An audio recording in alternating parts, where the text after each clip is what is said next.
Ladies and gentlemen, today, Eugene Wamalwa, Stephen Kalonzo Musyoka, and Rigathi Gachagua met privately in a hotel in Nairobi. I have to admit here on this channel today that their meeting was not a surprise. It was expected because when Rigathi Gachagua attended the launching of the Eugene Wamalwa's party DAP offices at Karen, he stated categorically that they are going to stay together. Actually, it was also reiterated by Kalonzo Musyoka and Eugene Wamalwa that they are going to stay together going forward. So therefore, their meeting was not a surprise. But therefore, the question we must ask ourselves here today is that what was the content of their meeting? What was the discussion they had there? Why did they meet? Ladies and gentlemen, before I take you through that, please, if this is the first time you're watching our videos, kindly make sure that you subscribe, like, and comment, because that is the best support you can always give this channel. For those who always want my number to interact with me, it's always there. You can text on WhatsApp or even call so that you can be able to engage for me to learn more about this kind of analysis that I do here. Let me dive into the topic today. These three gentlemen met. What is this that they discussed about? The first one in the list, it's about the Raila Amolo Odinga factor after the EU elections where Raila Amolo Odinga lost. Why was this a discussion? These people had to put clear within their circle that they have all cut their ties with Raila Amolo Odinga. That is Eugene Wamalwa and Kalonzo Musyoka. They had to agree and tell Gachagua, Raila Amolo Odinga, no more. You're not working with us anymore. Why am I saying this? Recently, when we had the question of the majority and minority leader in parliament, we realized categorically that Eugene Wamalwa, even the Wiper Party members as ODM worked together to fight for their spaces and the positions in the majority side. They even had a joint press briefing. That was a clear indication that these people could work even together. So therefore, it was clear for Kalonzo Musyoka to make it clear to Gachagua and Eugene that they are no longer working with ODM and Raila Amolo Odinga. That's number one. They have to discuss that. Number two, Raila Amolo Odinga has already confirmed his alliance with William Ruto. It will go till past 2027. This is through Raila Amolo Odinga's closest associates who have spoken, like Kaluma, the MP of Homa Town, who said it categorically that they are going to be with William Ruto until 2027 and the relationship is expected to be tighter. So therefore, we expect them to be together. So they had to discuss and strategize as far as facing these two strong politicians in the country are concerned. We have to remember very well that Raila Odinga is one of the greatest politicians we have ever had in this country. Ruto is one of the greatest campaigners we've ever experienced in this nation. So therefore, having these two people together is not easy to get them out of power. It needs serious and formidable team with proper planning that will be able to bring them down. So they had to sit down and strategize. They have to react to the Raila Amolo Odinga and William Ruto's association right now. They expected Raila Amolo Odinga could part ways with William Ruto after losing the AUC seat. But now, confirmation that they're going to work together, it's high time those three men sit together and discuss on their way forward. Number two, other thing that made these people meet is this. The factor of Uhuru Kenyatta and Matiang'i. Uhuru Kenyatta's party has declared that their candidate is Dr. Fred Matiang'i. And that means Matiang'i is coming through the Mountain Party to vie for presidency. So Gachagua knows very well he has to act early enough and get into the mountain with the party before Uhuru Kenyatta reintroduces Jubilee and Matiang'i himself. Because he knows Matiang'i can be voted for by the people of the mountain, and also Jubilee, it can be voted for still, but despite that, we know the history in this country, parties never go for 2 terms. So therefore, Gachagua wants to take over the mountain before Uhuru Kenyatta comes on board.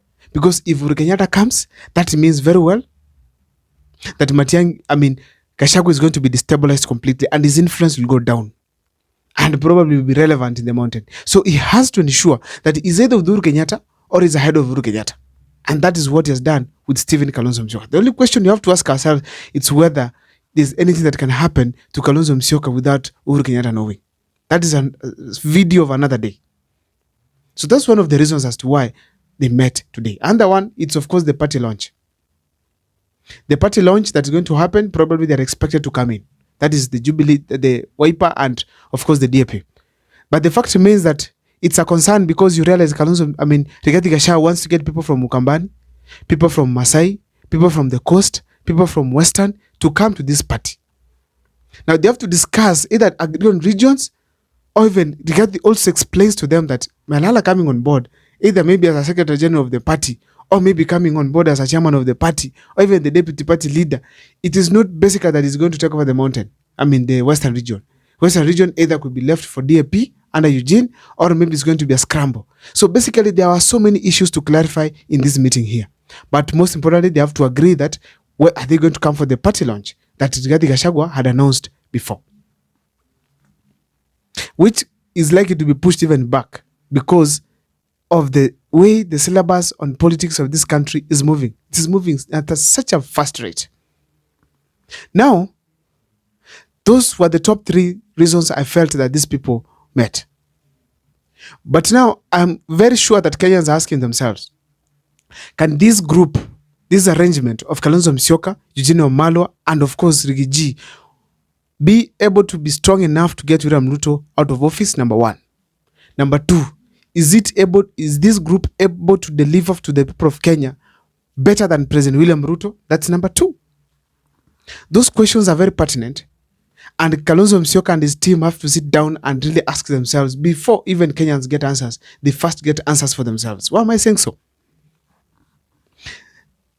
The 2 major problems that Kenyans have been experiencing, it is first, disrespect to the Constitution of Kenya, where we have abductions falling there, extrajudicial killings happening there, corruption happening there, and many other things that are against the rule of law.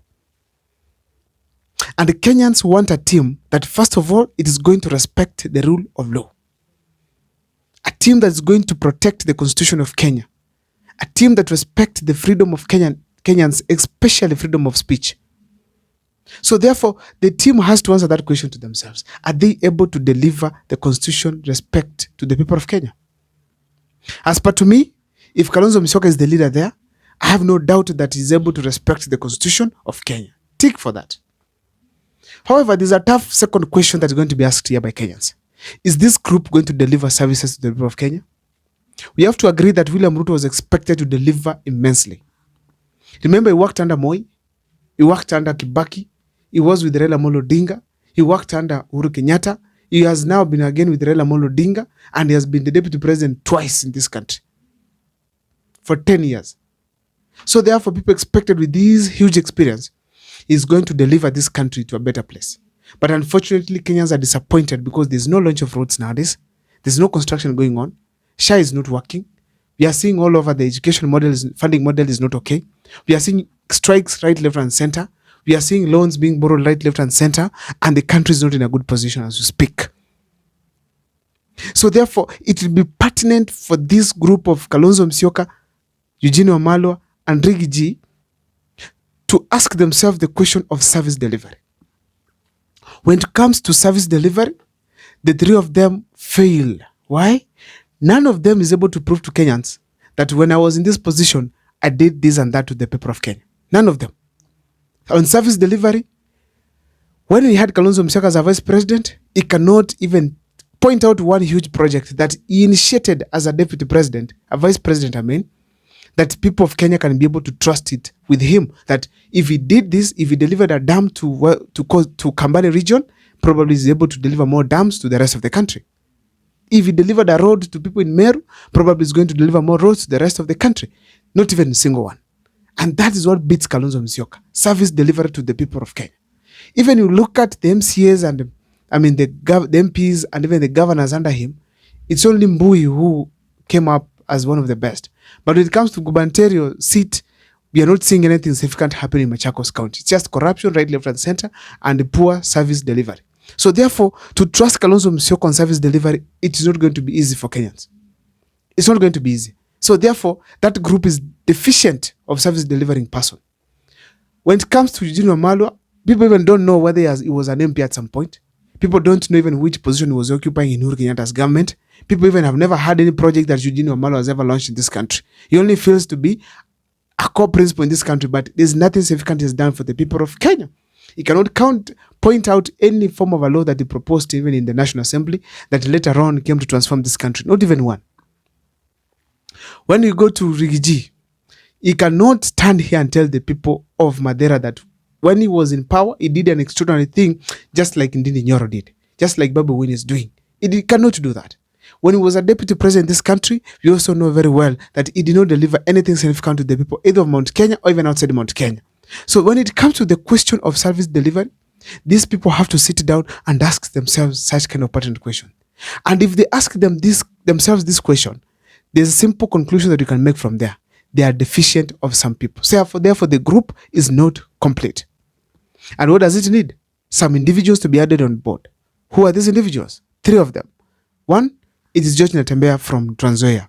George Natembeya represents kuchapa kazi, because we know very well when he was a regional commissioner, when he was a county commissioner, he did well. And people associate him with hard work and service delivery.